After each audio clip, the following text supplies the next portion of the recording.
Assalamualaikum warahmatullahi wabarakatuh.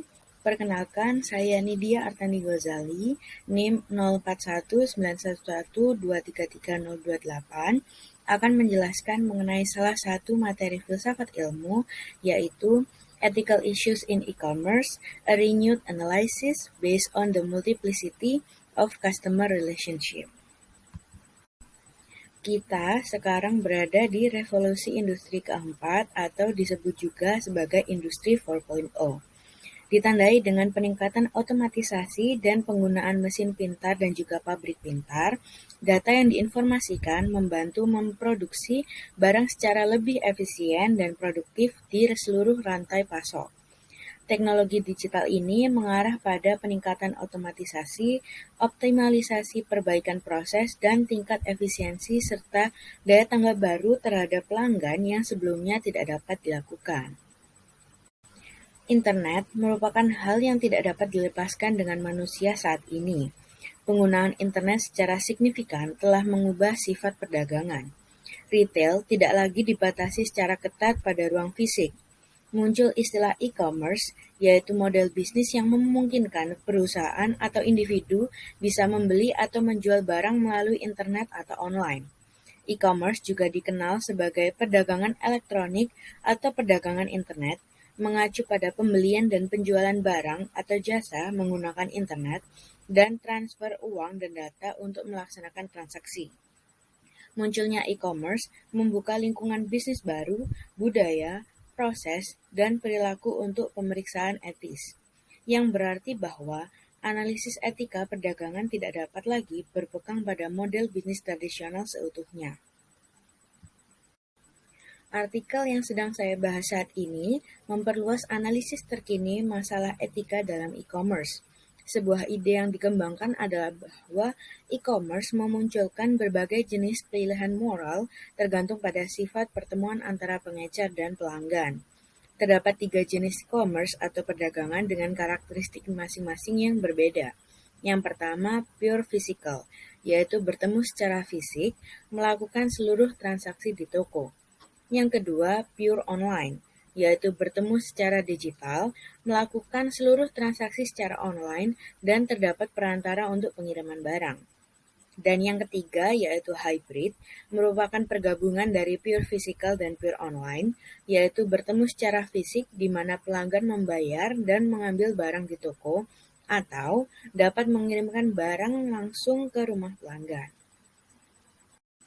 Pada konteks e-commerce, terdapat 4 jenis e-customer. Yang pertama, comfortability customer, yaitu melakukan sebagian besar belanja mereka di internet, tetapi mungkin datang ke toko fisik untuk pembelian pelengkap. Yang kedua, orang lanjut usia atau disabilitas dengan keterbatasan kemampuan untuk datang ke toko fisik.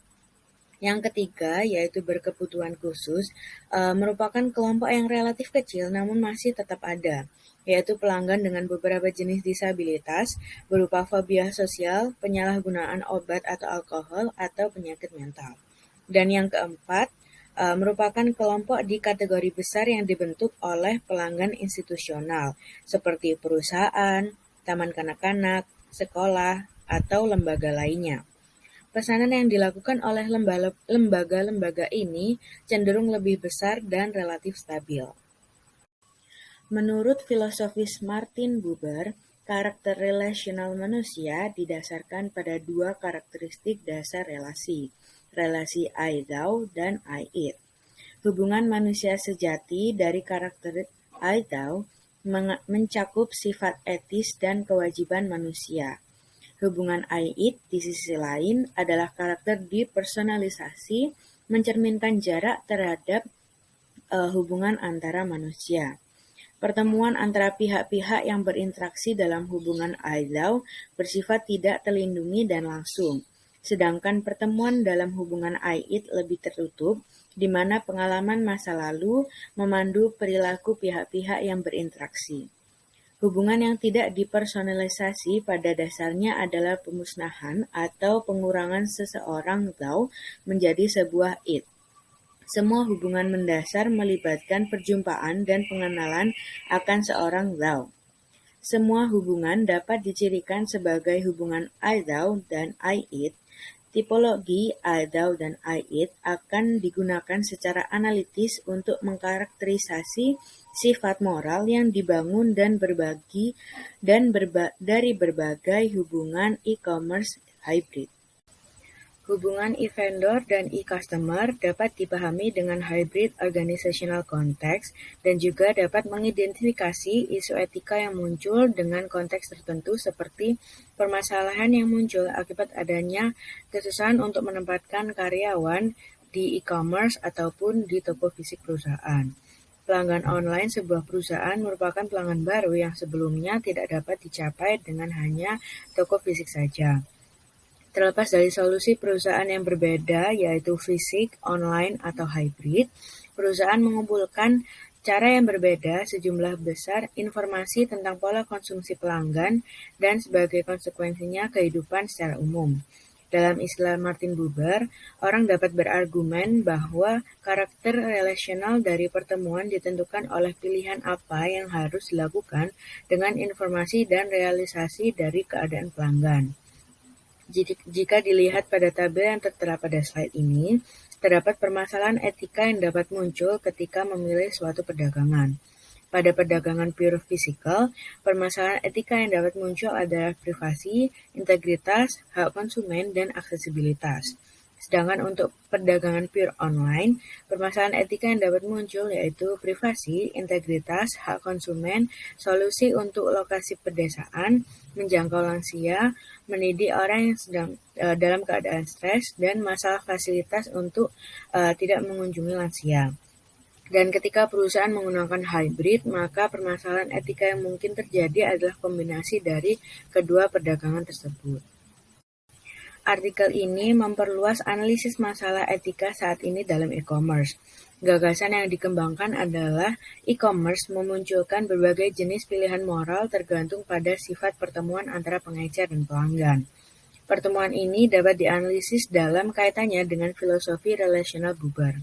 Artikel tersebut secara substansial memperluas pandangan tentang antarmuka antara perusahaan dan pelanggan dengan menunjuk pada hubungan pelanggan yang berbeda yang harus dihadapi oleh perusahaan e-commerce secara bersamaan. Dalam melakukannya, perusahaan memperhitungkan kesulitan yang lebih umum dari e-bisnis, yang juga melibatkan masalah organisasi dan logistik yang terkait dengan toko fisik secara berdampingan.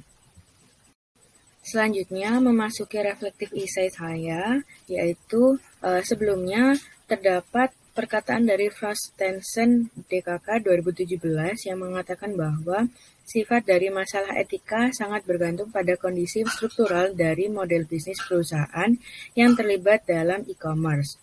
Kombinasi informasi pribadi pelanggan yang dimiliki oleh perusahaan akan menciptakan tantangan etika bagi perusahaan yang melakukan e-commerce baik itu pure maupun hybrid.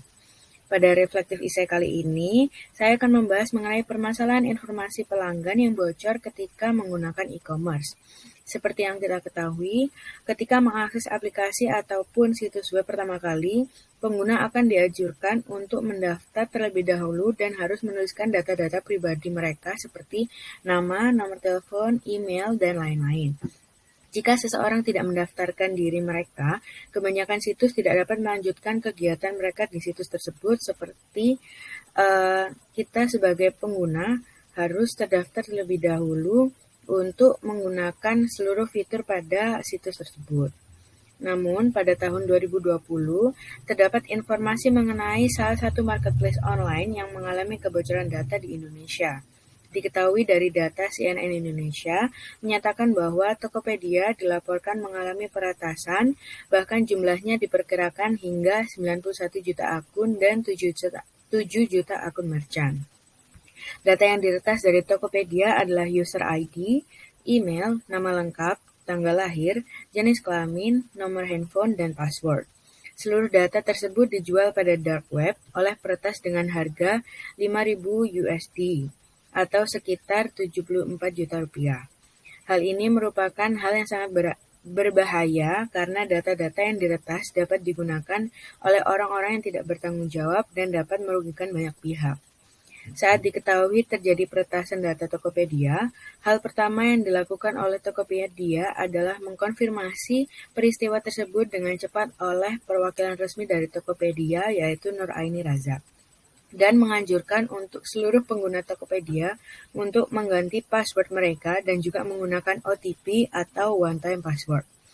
Tokopedia juga langsung melakukan investigasi bersama Kemkominfo dan BSSN untuk memastikan akun tetap terjaga dan bekerja sama dengan institusi independen kelas dunia yang bergerak di bidang keamanan cyber dalam membantu investigasi dan mengidentifikasi langkah-langkah yang diperlukan untuk meningkatkan perlindungan data pengguna Tokopedia. Kejadian ini merupakan salah satu contoh isu etika yang sering terjadi di e-commerce antara e-vendor dan e-customer. Akan sering terjadi moral dilema yang dimiliki oleh konsumen karena mereka harus memberikan identitas mereka ketika ingin melakukan aktivitas di marketplace, namun di sisi lain, konsumen juga tidak ingin data mereka digunakan secara tidak bijak. Dengan mempelajari materi ini pada filsafat ilmu, dapat mengajarkan kita bahwa untuk selalu mempertimbangkan etika-etika yang akan muncul sebelum melakukan suatu hal di internet. Berikut ini merupakan daftar pustaka yang berisi referensi dari buku dan website yang digunakan untuk menyusun video ini. Sekian pemaparan dari saya menjelaskan mengenai ethical issues in e-commerce. Terima kasih. Wassalamualaikum warahmatullahi wabarakatuh.